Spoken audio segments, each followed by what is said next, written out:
تو ابھی زیادہ سے زیادہ 1 منٹ اور ہے جس میں مجھے دیکھنا ہے کہ آپ کیسے سن رہے، اس کے بعد پھر آپ کو دیکھنا ہے میں کیسے پڑھتا ہوں۔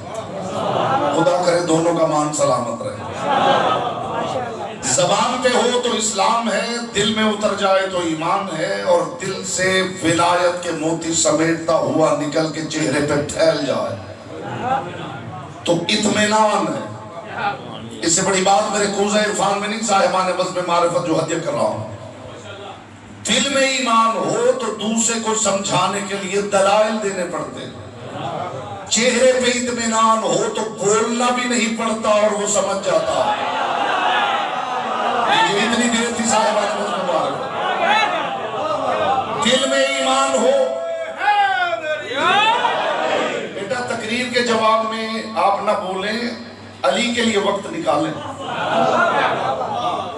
نام علی پہ چپ کر کے بیٹھے رہنا کوئی اسکالر ہونے کی دلیل نہیں ہے۔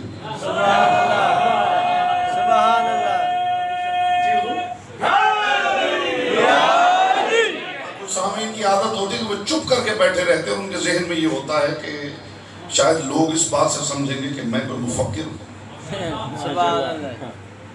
حالانکہ وہ بیچارہ متفکر ہوتا ہے۔ زینت ذکر آل محمد ہے، یہاں بولنا حق کی تائید میں لکھا جاتا ہے۔ تو میری تقریر کے جواب میں بے شک بولیے نہ بولیے آپ کی مرضی ہے، جب علی کا نام لیا جائے تو علی کے معاملے میں خدا سستی برداشت نہیں کرتا۔ جی اب اگر آپ کہیں گے تو میں اسی جملے پہ قرآن و حدیث سے دلائل دینے شروع کر دوں گا کہ خدا علی کے معاملے میں سستی برداشت نہیں کرتا۔ دل میں ایمان ہو تو سمجھانے کے لیے دلائل دے۔ میں نے آپ کے باب شعور کے باہر جملہ ارادتاً روکا ہے کہ اس نے دخول ملے تو حاضر ہو۔ دل میں ایمان ہو تو دوسرے کو سمجھانے کے لیے دلائل دینے پڑتے ہیں، چہرے پہ اطمینان ہو تو بولنا بھی نہیں پڑتا اور ہدایت ہو جاتی ہے۔ نجران کے عیسائیوں کو بر بنیاد ایمان مصطفیٰ دلائل دیتے رہے اور وہ نہیں مانے، اور علی کے گھر والے میدان میں چپ کھڑے رہے اور وہ مان گئے۔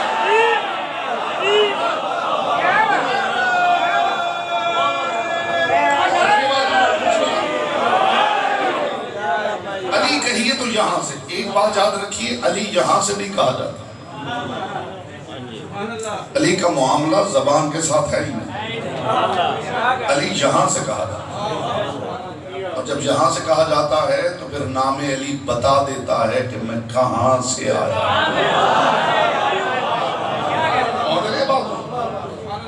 دل میں ایمان ہو تو سمجھانے کے لیے دلائل دینے پڑتے، چہرے پہ اطمینان تو بولنا بھی نہیں پڑتا اور دوسرا سمجھ جاتا۔ مصطفیٰ قرآن کی آیتیں پڑھتے رہے اور وہ نہیں مانے، علی کے گھر والے چپ کھڑے رہے اور وہ مان گئے۔ یہ میں نہیں کہہ رہا، تاریخ کہہ رہی ہے، نجران کے عیسائیوں کے سردار کے جملے یہ نہیں کہ میں ایسا کلام سن رہا ہوں، بلکہ اس کے لفظ یہ ہیں انی لارا وجوہن، میں ایسے چہرے دیکھ رہا ہوں۔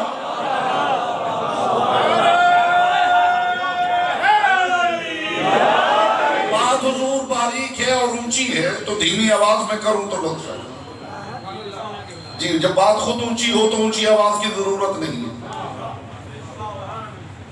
بات خود بلند ہو تو جو بلند آواز نہیں بلند بات سننے آئے ہیں یہ تبرک ان کے لیے۔ میں حیران ہوں کہ جو خاموش رہ کے توحید بچا رہے ہیں، اللہ جانے بولیں گے تو کیا ہوگا، اس کا حصہ تک بات پہنچ گیا ہوگا۔ پاک سید آپ سے راضی ہوں، مصطفیٰ کی بیٹی آپ کی ماں، بسم اللہ حضور، بسم اللہ۔ آپ اتنا دور کیوں بیٹھ گئے بھائی؟ یہاں نعرے کی آواز بعد میں پہنچتی ہے نا، ایک سیکنڈ۔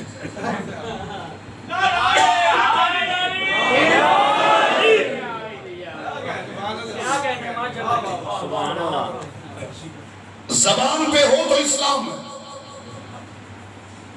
دل میں اترے تو ایمان، اور دل کے بحر ناپیدا کنار کی تہ سے ولایت کے موتی سمیٹتا ہوا نکل کے چہرے پہ پھیل جائے تو اطمینان ہے۔ اسے بڑی بات لاؤں کہاں سے؟ دل میں ایمان ہو تو دلائل دینے پڑتے ہیں، چہرے پہ اطمینان ہو تو بن بولے بھی تبلیغ ہو سکتی ہے۔ مجھے علی کی پاک نالین سے اڑنے والی طاہر گرد کے چمکتے ہوئے مقدس تبرک کی قسم، 14 صدیوں کے علمی سفر میں اتنے لوگوں کی ہدایت ہماری تقریروں نے نہیں کی جتنے لوگوں کی ہدایت عزادار کے چہرے کے اطمینان نے کیا ہے۔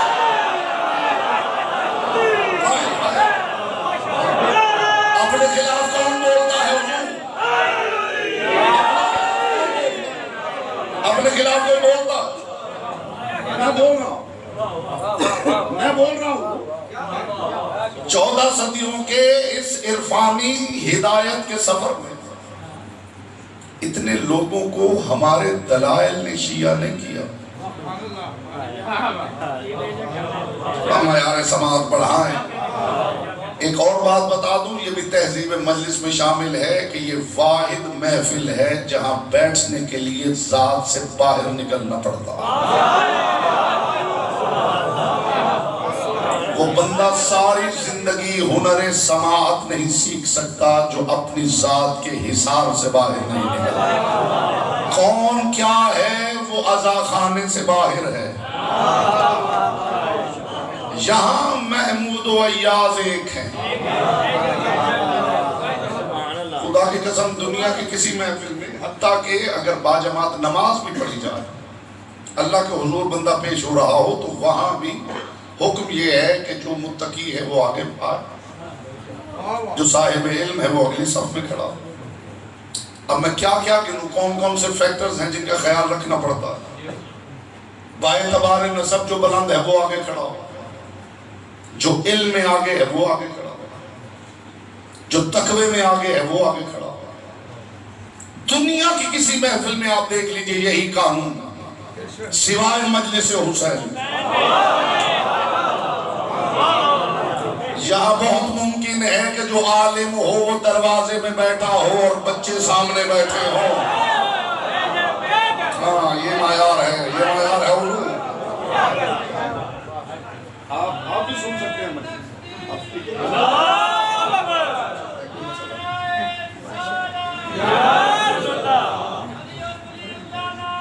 یہاں سے مجلس کو خود روحانی بنانے کی کوشش کیا کیجیے۔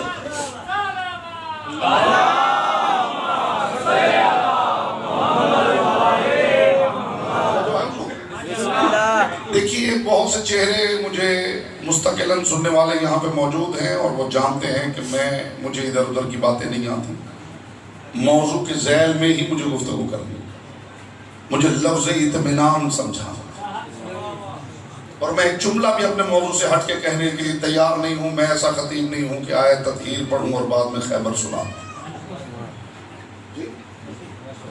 جو آیت میں نے پڑھی ہے اسی کے ذیل میں مجھے گفتگو ہدیہ کرنی۔ دل میں ایمان ہو تو دلائل دینے پڑتے ہیں، چہرے پہ اطمینان ہو تو بولنا بھی نہیں پڑتا۔ کسی نے امیر المومنین سے کہا تھا یا علی میں بہت دور ایک علاقے میں منتقل ہو رہا ہوں، کوئی ہدایت کیجیے۔ بڑا لطف آئے گا آپ کو اگر آپ کی سماعت اللہ یہ پاک ذکر ہے۔ یا علی دور دراز علاقہ ہے، بچوں کے ساتھ اپنے خاندان کے ساتھ وہاں منتقل ہو رہا ہوں، آپ کا چاہنے والا ہوں، آپ کے مذہب کا وکیل ہوں، یا علی کوئی ہدایت کیجیے۔ علی نے فرمایا کہ کوشش کرنا کہ وہاں ہمارے گھر کی تبلیغ کرنے کے لیے تمہیں بولنا نہ پڑے۔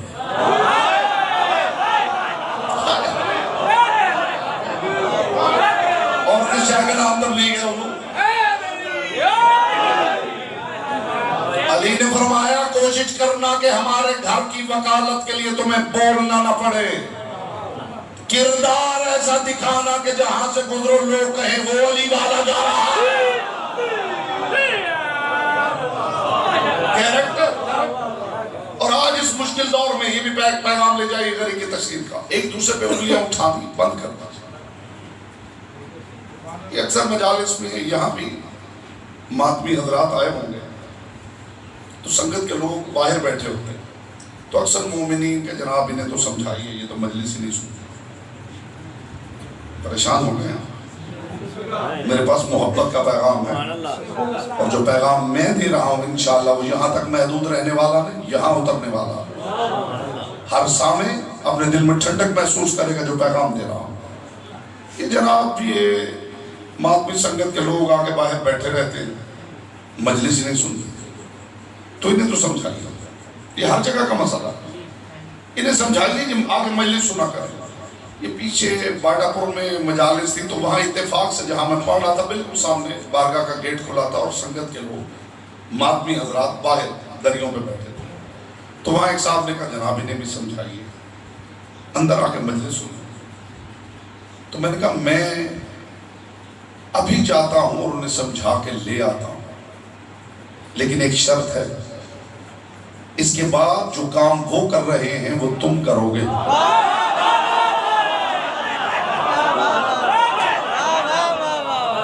کسی کو بات کر دینا آسان ہے، میں نے کہا بھائی 1 گھنٹہ 2 گھنٹے دریوں پہ بیٹھ کے، قالین پہ بیٹھ کے، اے سی میں بیٹھ کے، پنکھے کے نیچے بیٹھ کے مجلس سننا اور ہے، اور تپتی دھوم میں ننگے پاؤں 4 گھنٹے یا حسین کہنا۔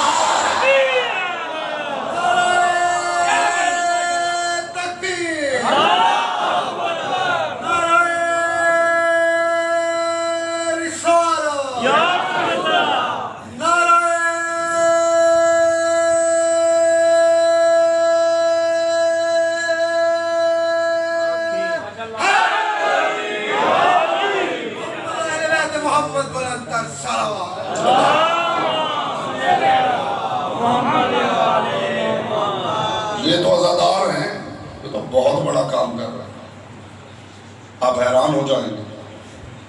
ایک دوسرے پہ انگلی نہ اٹھائیے، جس کی جو ایکسپرٹیز ہے، مالکوں نے ڈیوٹیاں لگا رکھی،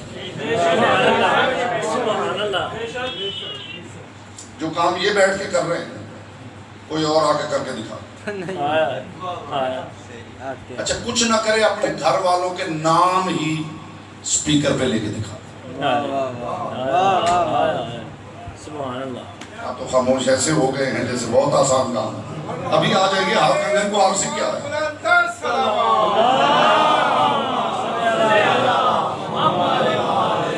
سپیکر پہ ترتیب سے نام لے کے دکھا دیجئے، جو کام یہ کر رہے ہیں یہ انہی کی ڈیوٹی۔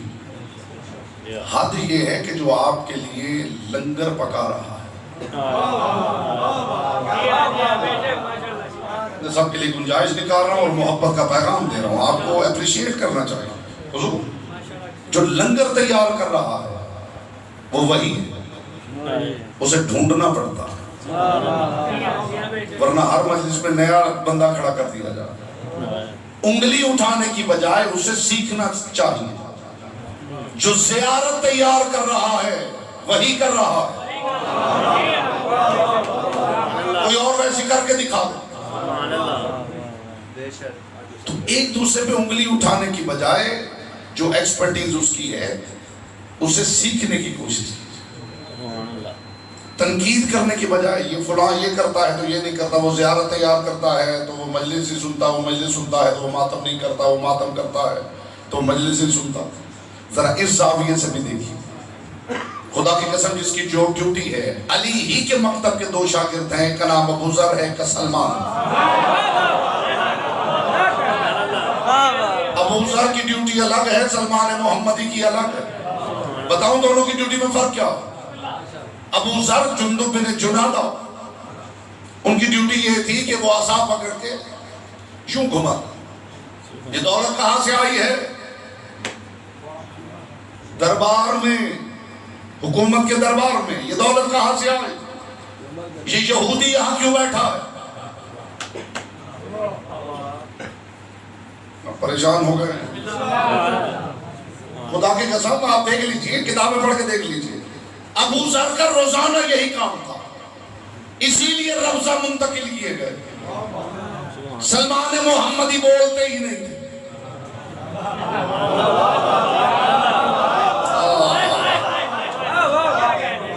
جو ڈیوٹی سلمان محمدی کی تھی وہ ابو ذر کے بس سے باہر تھی. سلمان محمدی کسی سے بولے ان کا کام تھا چپ بیٹھے رہے. ان کا کام تھا موقع کا انتظار کرنا. بس خاص موقع ہو تو اس موقع کی مناسبت سے بتا دینا کہ اگر علی یہاں ہوتے تو یہ کرتے. کس کا حصہ تھا یہ خدا کا قسم. تو ہر کسی کی میرے محترم سامعین ہر کسی کی اپنی ڈیوٹی ہے. یہ کھینچا تانی چھوڑ دیجیے. خدا کرے سب کا دشمن سانجھا ہو جائے. یہ بات تو کسی گاؤں میں بھی کرتا تو انہیں پتہ چل جاتا میں نے کیا کہا. دو ہی صورتیں ہیں امن قائم کرنے کی, یا دشمن سانجھا ہو جائے یا محبوب سانجھا ہو جائے. محبوب آپ کا سانجھا ہے, خدا کرے دشمن سانجھا ہو جائے. صلوات پڑھ لیجئے بلند آواز سے محمد وآلہ.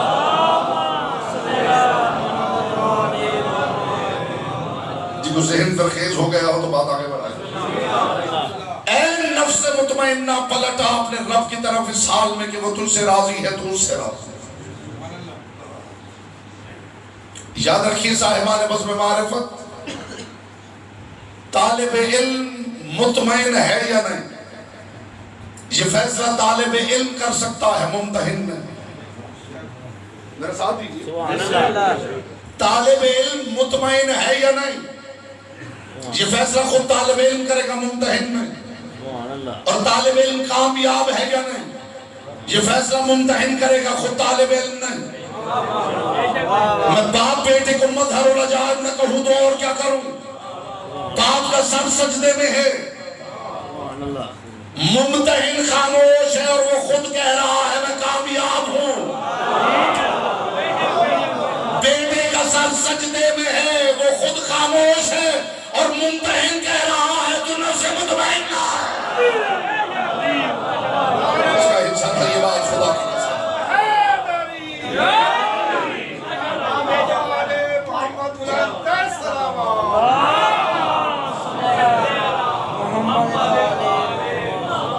یہاں ایک تصحیح کر دوں, ایک مسکنسیپشن ہے اس کا ازالہ کر دوں, کلیئرٹی کے ساتھ عقیدہ آپ کے حوالے کر دوں. علی کا سر سجدے میں ہے اور علی فرما رہا فزتو برب الکعبہ, کعبہ کے رب کی قسم. یہ پورا جملہ کہیے, ہو گیا. دیکھیے جب بات علی کی ہو تو پورے ہوش و حواس سے کیجیے. کوئی ہوگا جو بغیر تشریح کے لطف لے لے گا. چلیے ایک دو بھی ہوں تو مجھے لطف آ جائے گا. بات علی کی ہو رہی ہو تو پورے ہوش و حواس سے کیجیے, عادتاً نہ کیجیے.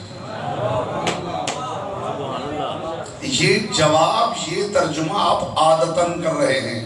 کعبہ کے رب کی قسم علی کامیاب ہو گیا. کامیاب ہو گیا وہ ہوتا ہے جو پہلے ناکام رہا ہو.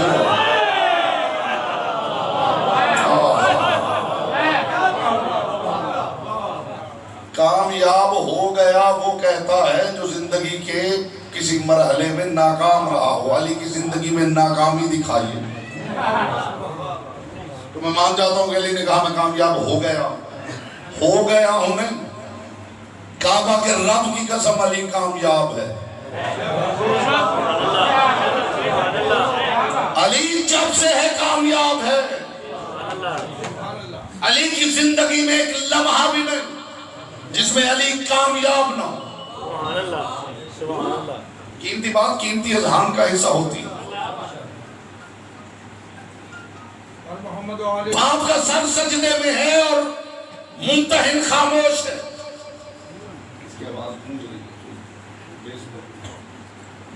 ممتحن خاموش ہے اور باپ کہہ رہا ہے کعبہ کے رب کی قسم میں کامیاب. جملہ کا امتی فضان کے لئے یا علی قیامت تو آنے دیجئے.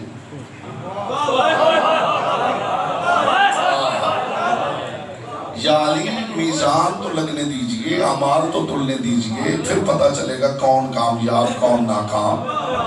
یا علی ابھی قیامت کا پتہ ہی نہیں اور آپ نے خود ہی فیصلہ کر دیا کہ آپ کامیاب ہیں۔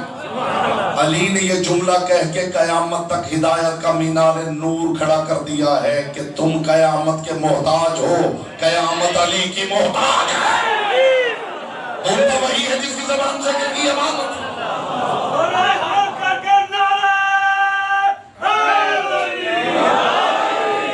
علی کا ساتھ سجدے میں ہے، ممتحن خاموش ہے، اور علی کہہ رہے ہیں کعبہ کے رب کی قسم علی کامیاب ہے۔ اور دوسری جگہ حسین خاموش ہے اور ممتحن کہہ رہا ہے تو مطمئن ہے، تو مجھے جملہ کہنے کا حق دیجئے۔ خدا کے کہنے والی بات تھی جو علی کی زبان سے نکلی، اور حسین کے کہنے والی بات تھی جو خدا کے زبان سے نکلی۔ اب تو مان جاؤ اس کے ان کے کام وہ کرتا ہے، اس کے کام یہ کرتے ہیں۔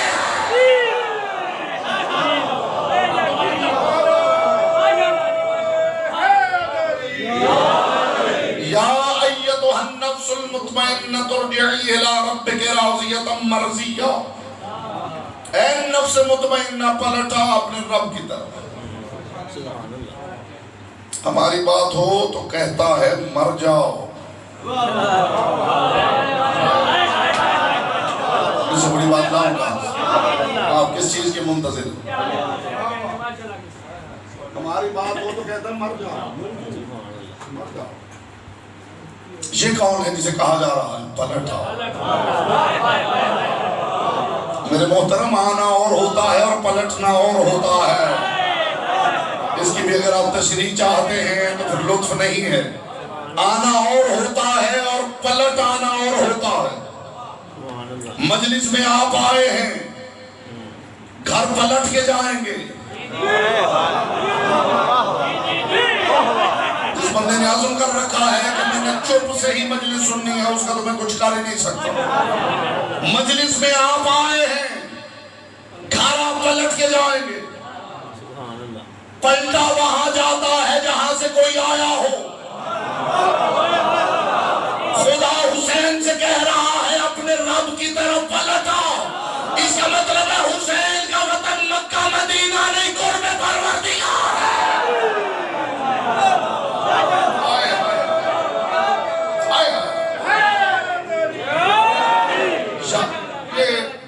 میں خدا کی قسم چہروں سے محسوس کرتا ہوں کچھ سامعین جو ذرا گہری سوچ رکھتے ہیں، بہت سی باتوں پہ ان کے چہرے بتاتے ہیں، انہیں لگتا ہے کہ میں خطیبانہ بات کر رہا ہوں۔ میں جو بات کر رہا ہوں جہاں بھی آپ کو لگے کہ یہ خطیبانہ بات ہے، وہیں پہ کھڑے ہو جائیے، میں قرآن و حدیث سے دلائل دوں گا تو آگے بڑھوں۔ اپنی کتاب کا حوالہ نہیں دیتا، برادران اہل سنت کی جناب المودہ جا کے پڑھ لیجیے، شیخ سلیمان بلخی قندوزی لے رہا ہوں۔ سید الساجدین آ رہے، جنگل ہے، تنہا ہے، راستے میں ایک شخص ملا ہے اور اس نے پوچھا ہے کہ اے فرزند رسول آپ کہاں سے آ رہے ہیں؟ امام نے فرمایا میں خدا کی طرف سے آ رہا ہوں۔ اور فرزند رسول کہاں جا رہے ہیں؟ فرمایا میں خدا کی طرف جا رہا ہوں۔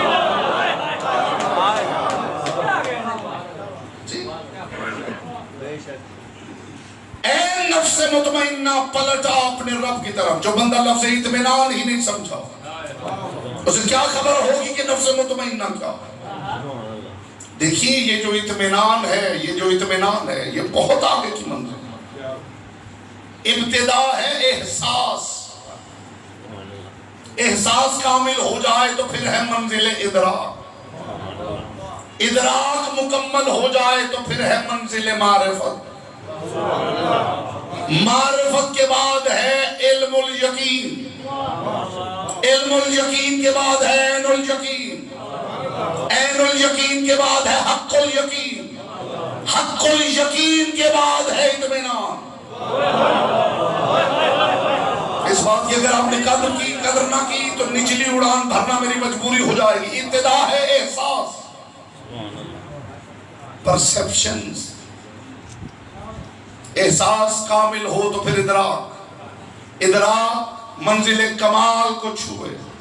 تو پھر معرفت انتہا کو پہنچے تو علم الیقین، علم الیقین اوج سریا تک چلا جائے تو عین الیقین، عین الیقین قوسین تک پہنچ جائے تو حق الیقین، حق الیقین لامکانی کو چھونے لگے تو اطمینان۔ میری گفتگو کا سب سے بڑا پیغام ہے جو ہدیہ کر رہا ہوں صاحبان بزم معرفت، ابتدا ہے احساس، انتہا ہے اطمینان۔ احساس ہے پرسپشن، یہ جو آپ کے حواس خمسہ ہیں، یہ دیکھنا، یہ سننا، یہ چکھنا، یہ چھونا، یہ سب کیا ہے؟ پرسپشن، یہ منزل احساس ہے۔ لیکن خدا کی قسم مجھے روئے زمین پہ ایک بندہ ایسا دکھائی جو منزل احساس پہ بھٹکتا نہ ہو۔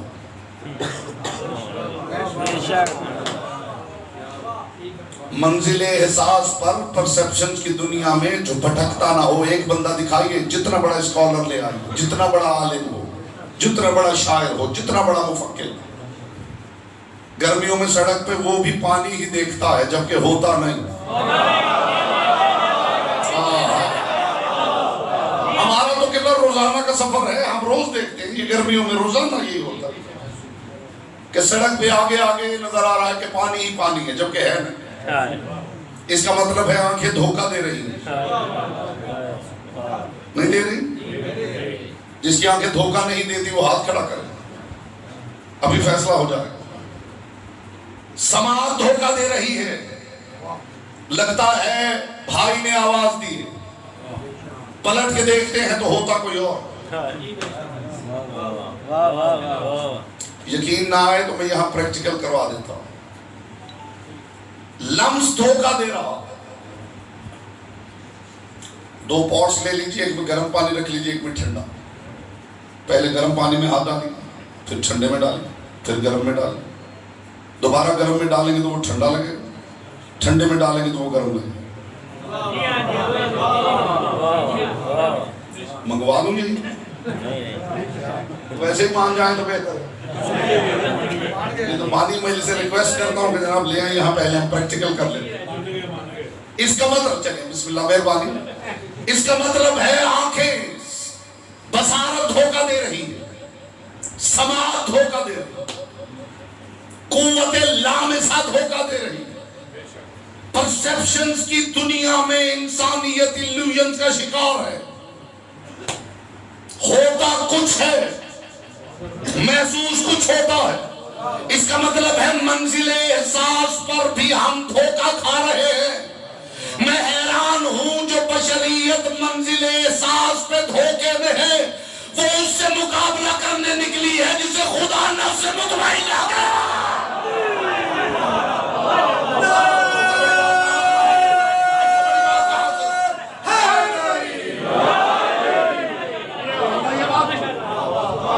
منزل احساس پر، پرسپشنز کی دنیا میں ایلیوژنز کے مارے ہوئے لوگ اس سے مقابلہ کرنے نکلے ہیں جسے خدا نفس مطمئنہ کہہ رہا۔ اس کے اطمینان کی کیفیت کیا ہوگی؟ جسے خدا اطمینان کی سند دے رہا۔ جسے یقین نہیں آیا میں 2+2=4 کی طرح یہاں وائٹ بورڈ لے آئیں تو میں الجبر کے سوال کی طرح مسئلہ حل کروں اور ثابت کروں کہ مطمئنہ ہے یا نہیں۔ مطمئنہ نہ مانیے، نفس خدا تو ہے۔ کیا یہ بھی ممکن ہے کہ خدا کا نفس ہو اور پھر مطمئنہ ہو؟ مجھے لطف نہیں آیا۔ کیا نفس پروردگار میں مطمئن نہیں ہوگا تو پھر کون ہو؟ سبحان خدا سند دے رہا ہے، اے نفس مطمئنہ پلٹا اپنے رب کی طرف اس حال میں کہ تو اس سے راضی ہے، وہ تجھ سے راضی۔ کیا منزل ہے، کیا کیفیت ہے، کیا حالت ہے کہ پروردگار اعلان کر رہا ہے، اے نفس مطمئن